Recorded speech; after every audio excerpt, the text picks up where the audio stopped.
देखिए ना, भारत की इंपॉर्टेंस की वजह उसकी इकोनॉमिक पावर है। इकोनॉमिक पावर की वजह से दुनिया की सबसे बड़ी डेमोक्रेसी है, एक इकोनॉमिक पावर है। उनके बड़े स्ट्रॉन्ग और स्टेबल फॉरेन रिलेशंस हैं, उन्होंने दुनिया के साथ बना के रखी हुई है, इसीलिए उनकी इज्जत है। हम तो हर किसी से लड़ाई लेते फिरते हैं, इंडिया से हमारी लड़ाई है, अफगानिस्तान से हमारी लड़ाई है, ईरान से हम नाराज हैं, बांग्लादेश हमें अच्छा नहीं लगता, अमेरिका के बारे में हमारे मनफी ख्यालात हैं, यूरोपियंस को हम अच्छा नहीं समझते। तो हमने तो किसी के साथ भी अच्छे तल्लुकात नहीं रखे। दूसरा, हम फकीर हैं, पैसे मांगते हैं दूसरों से जाके। अब जब जो शख्स पैसे मांगता हो उसको तो कोई अपने घर भी नहीं बुलाएगा ना, कि यार मेरे घर आएगा तो ये पैसे मांगने लग पड़ेगा। तो G7 में हमें क्यों बुलाएंगे? वो G7 में तो उन लोगों को बुलाएंगे ना जिनको वो रिगार्ड देते हैं, जिनकी वो रिस्पेक्ट करते हैं, जिन्होंने उनके साथ अच्छे ताल्लुकात रखे हैं, जिनसे उनको कोई फायदा है, जिनकी एक बहुत बड़ी कंज्यूमर मार्केट जो है वो उनको अवेलेबल है, वो लोग बुलाए जाते हैं G7 समिट में। भिखारियों को कौन बुलाएगा? सीधी बात है। सही बात है, लेकिन सर कहीं ना कहीं तो ये कहते हैं कि जी हमारे पास तो न्यूक्लियर एसेट्स हैं, हमारे पास तो एटम बम है, तो इस वजह से लोगों को हम डराते रहते हैं, हम बताते रहते हैं हमारी बड़ी इंपॉर्टेंस है। क्या वो न्यूक्लियर एसेट्स या जो एटम बम बनाया उसकी वजह से भी हमें नहीं बुला रहे? फिर तो मेरा ख्याल है शुमाली कोरिया को भी बुलाना चाहिए, उनके पास भी बहुत बड़ी फौज है, उनको भी बुलाएं। ठीक है जी, उनको तो वो नहीं बुला रहे। तो असल में ये सारे न्यूक्लियर एसेट्स धरे के धरे रह जाते हैं। सोवियत यूनियन के पास नहीं थे, क्या असर हुआ उसका? अब एक यूक्रेन जैसा मुल्क जो है वो उसने उसको एक मुसीबत डाली हुई है इतने अरसे से, वो कुछ कर नहीं पा रहा वहां पे अभी। अब देखें ना। और बात यह है कि जो हम जो दुनिया को खाम खाना वो बढ़ के मारते हैं, जी हमारे पास हमें असला दो, हमें पैसे दो, हमारे पास न्यूक्लियर एसेट हैं, हमारे पास बम हैं, मिसाइल है हमारे पास, हमारा ख्याल करो। ये क्या तरीका है? ये मतलब ये यानी वो पुराने जमाने में वो बहरूपिये नहीं होते थे, वो ईंट पकड़ के चेहरे पे रंग मला हुआ होता था और वो एक ईंट पकड़ के सड़क पे खड़े होते थे, तो कोई बंदा आता तो ईंट उसको मारने का वो ड्रामा करते तो वो भाग पड़ता। अब जब वो भागता तो वो पीछे भाग पड़ते, और वो आप आगे भाग रहे हैं, पीछे भाग रहे हैं, फिर वो रुक जाता तो उसको उससे पैसे मांगते, फिर वो पैसे देता तो फिर वो उसको छोड़ देते। और अगर कोई जो है वो उसके खड़ा हो जाता तो फिर वो बिल्कुल ही वो बैठ जाते थे। तो हमारा भी यही हाल है कि बहरूपियों वाला काम कर रहे हैं हम, कि ईंट पकड़ी हुई है और खाम खा हर एक को दिखाते फिर रहे हैं, जी हमारे हाथ में ईंट है, ये हम आपको ईंट मारेंगे। तो अब वो दुनिया उस ईंट से नहीं डर रही ना। अब हालात बदल गए हैं, हालात अब वो नहीं रहे पहले वाले।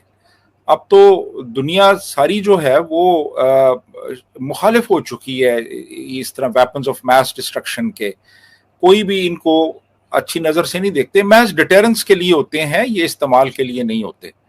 तो आप मेरा ख्याल है बहुत ही ये एक छोटी हरकत है कि आप कहें जी हम बम इस्तेमाल करेंगे नहीं तो आप ये करें, और हम हमारा ख्याल करें नहीं तो फिर हम बम मारेंगे, और हम ये हैं और हम वो हैं। तो बातें करने वाली है कोई मगर जी शेख रशीद जैसे बंदे कह रहे हैं जी एक एक पाव के बम है हमारे पास, हम वो मारेंगे।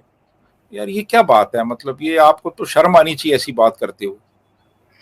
नहीं, आप बिल्कुल ठीक कह रहे हैं सर। शेख रशीद से मुझे याद आया कि एक तरफ तो हम कहते हैं कि भारत से हमें टर्म्स ठीक करने, लेकिन दूसरी तरफ सर जितनी सिविलियन गवर्नमेंट्स आती हैं, आते के साथ ही पहला स्टेटमेंट भारत के खिलाफ देते हैं, और फिर उसके साथ ये भी समझते हैं, हमें उससे डराते भी रहते हैं, भारत ये कर देगा, भारत वो कर देगा, भारत हमें खा जाएगा।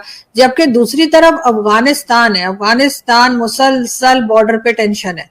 آپ جانتے ہیں TTP والے اٹیک کر رہے ہیں, افغانستان کی گورنمنٹ کہتی ہے جی آپ جانے تو TTP جانے, اور اگر انہیں ساتھ بھی دینا ہوتا ہے تو TTP کا ساتھ دیتے. ہم نے کبھی وہ رویہ افغانستان کے ساتھ نہیں کیا جو ہم بھارت کے ساتھ کرتے ہیں. افغانستان سے بھی مسلسل ٹینشن پڑی ہوئی ہے, لیکن کوئی افغانستان کا نام نہیں لے رہا اس وقت بھی, وہ جی بڑے ہمارے بھائی ہیں. تو یہ فرق کیوں ہے, اور یہ سویلین گورنمنٹ جو ہیں یہ آخر سنبھال کیوں نہیں پاتے ہیں ملک کو, یہ ہر کچھ دن کے بعد ان کو ہٹانا پڑ جاتا ہے؟ اصل میں سویلین گورنمنٹس بھی دیکھ لیتی ہیں نا کہ طاقتور حلقے جو ہیں وہ کیا چاہتے ہیں. تو طاقتور حلقے یہی چاہتے ہیں کہ بھارت کے ساتھ دشمنی رہے, اور وہ پھر بیانات بھی اسی قسم کے دیتے ہیں کہ جی ہم یہ کر دیں گے وہ کر دیں گے. افغانستان کے حوالے سے ہم کلیئر ہی نہیں ہے کہ ہماری پالیسی کیا ہونی چاہیے, ہمیں ابھی تک وہ کلیئرٹی ہی نہیں ہے. انڈیا کے حوالے سے کلیئرٹی ہے, اور وہ کلیئرٹی یہ ہے کہ دشمنی رکھنی ہے. طاقتور حلقے چاہتے ہیں کہ دشمنی رکھی جائے, تو سیاسی حکومتیں پھر اینٹی انڈین سٹیٹمنٹس دیتی ہیں. افغانستان کے حوالے سے ہمارے طاقتور حلقے بھی کنفیوزڈ ہیں, ان کو بھی نہیں پتا کہ ہماری پالیسی کیا ہونی چاہیے افغانستان کے حوالے سے.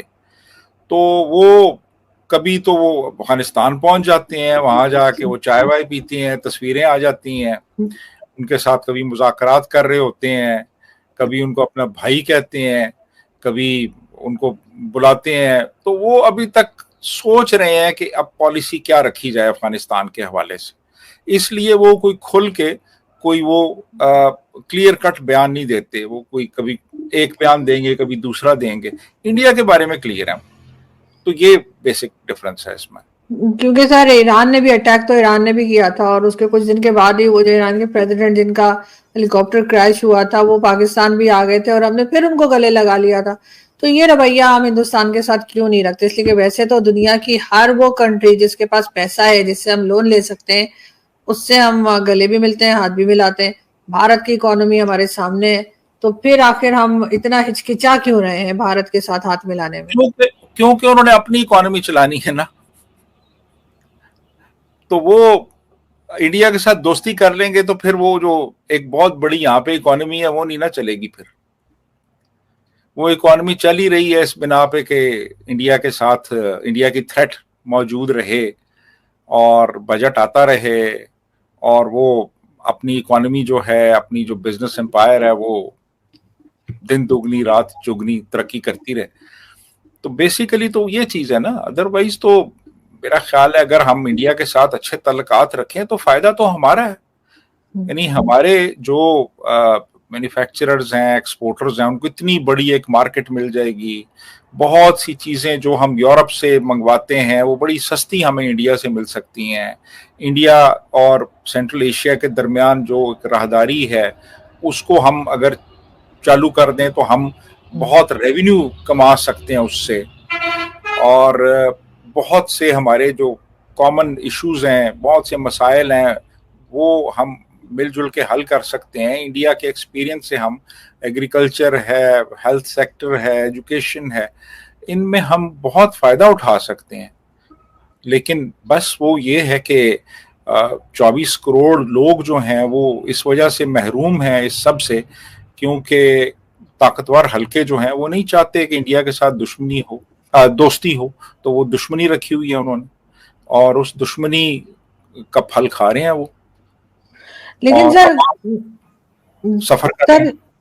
سر کیا کبھی جو ہمارے یہاں جو ڈیموکریسی ہے یا ڈیموکریٹک گورنمنٹ ہے, کیا کبھی وہ انڈیپینڈنٹ ہو سکے گی؟ کیا کبھی وہ ان جو کہنا چاہیے طاقتور حلقے ہیں, کیا کبھی ان میں سے نکل پائیں گے کہ اپنے فیصلے خود کر سکیں اور ان کو ان کی جگہ پہ رکھا جائے؟ مطلب جو ان کا کام ہے یہ وہ کریں, ہر چیز میں جو گھسے ہوتے ہیں اس میں سے نکالا جا سکے گا کبھی؟ دیکھیے بات یہ ہے کہ بالکل ایسا ہوگا, اور بہت زیادہ دور بھی نہیں ہے وہ وقت, کیونکہ اب بہت سی جو قوتیں ہیں اس ملک کے اندر انہوں نے بھی اپنے آپ کو اسرٹ کرنا شروع کر دیا ہے. اس میں ایک سیاسی قوت اس وقت بہت اسٹرانگ ہو چکی ہے. سیدھی بات میں آپ کو بتاؤں, عدلیہ جو ہے, عدلیہ نے بھی اب اپنے آپ کو اسرٹ کرنا شروع کیا ہے, اور اس کے علاوہ پھر سول سوسائٹی آپ کی, ٹھیک ہے.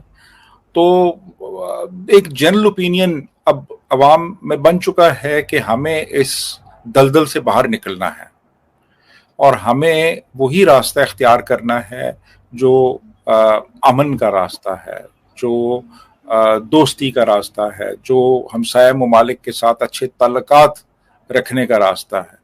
भारत से बना पड़ोसी जिन्ना का देश पाकिस्तान हिंदू बहुल्य देश की बढ़ती जा रही ताकत से घबराया हुआ है। संयुक्त राष्ट्र में उसे जिस प्रकार का रोना रोया है उससे ये साफ है कि उसे अंदर ही अंदर भारत से अब डर लग रहा है। संयुक्त राष्ट्र आयोग की बैठक में जिन्ना के देश के प्रतिनिधि ने इस बात को लेकर भारत पर क्षेत्रीय शांति में दखल डालने की कोशिश करने का दोष मढ़ने की कोशिश की है। इस महत्वपूर्ण आयोग की बैठक में विभिन्न देशों के प्रतिनिधि तब हक्के बक्के रह गए जब पाकिस्तानी प्रतिनिधि ने भारत को लेकर नफरती बातें बोली और मन की पूरी नफरत सामने रख दी। उसने कहा कि भारत के अस्त्र खरीदने से इलाके की सुरक्षा के लिए खतरा पैदा हो गया है। इतना ही नहीं, पाकिस्तानी प्रतिनिधि ने अपने ताकतवर पड़ोसी देश पर निराधार आरोप मढ़ दिए कि वह आतंकवाद फैला रहा है। हालांकि उसकी इस बात को लेकर विभिन्न देशों के प्रतिनिधि अंदर ही अंदर हंस रहे होंगे, क्योंकि दुनिया जानती है कि पाकिस्तान आतंकवाद को पोसता आ रहा है। वह आतंकवादी परीक्षण शिविर चला रहे हैं। दिलचस्प बात यह है कि जहाँ पाकिस्तान की कोई पूछ नहीं है, उस संयुक्त राष्ट्र आयोग में उसके प्रतिनिधि ने तैश में आकर यह भी कहा कि भारत की नीतियां ऐसी हैं कि जो इलाके की शांति के लिए खतरा बन सकती हैं। पाकिस्तानी प्रतिनिधि ने कहा कि आज भारत दुनिया भर में हथियारों का सबसे बड़ा आयातक देश है। भारत को उसके रणनीतिक साझेदार परमाणु मिसाइल, परंपरागत तथा दूसरे हथियार दे रहे हैं। कहना न होगा कि अकरम की यह बचकानी टिप्पणी तब आई जब पाकिस्तान के ही उस्मान जादून को निस्तारीकरण आयोग के 2024 के सत्र का अध्यक्ष चुना गया है। इस आयोग का गत सोमवार को शुरू हुआ यह सत्र 3 सप्ताह चलेगा, जिसमें निस्तारीकरण से जुड़े विषयों पर मंथन किया जाएगा। पड़ोसी इस्लामी देश की नींद उड़ाए रखने वाले कश्मीर के विषय पर भी अकरम ने अपनी खोखली विद्युत्ता झाड़ी। इस पर भी मन में जमा जहर उगला। अकरम ने कहा कि कश्मीर में कश्मीरियों के अधिकार को छीना जा रहा है। अकरम को वहां भारतीय सेना के तैनात होने पर भी दिक्कत है। उस पर भी उन्होंने बेवजह के सवाल खड़े किए।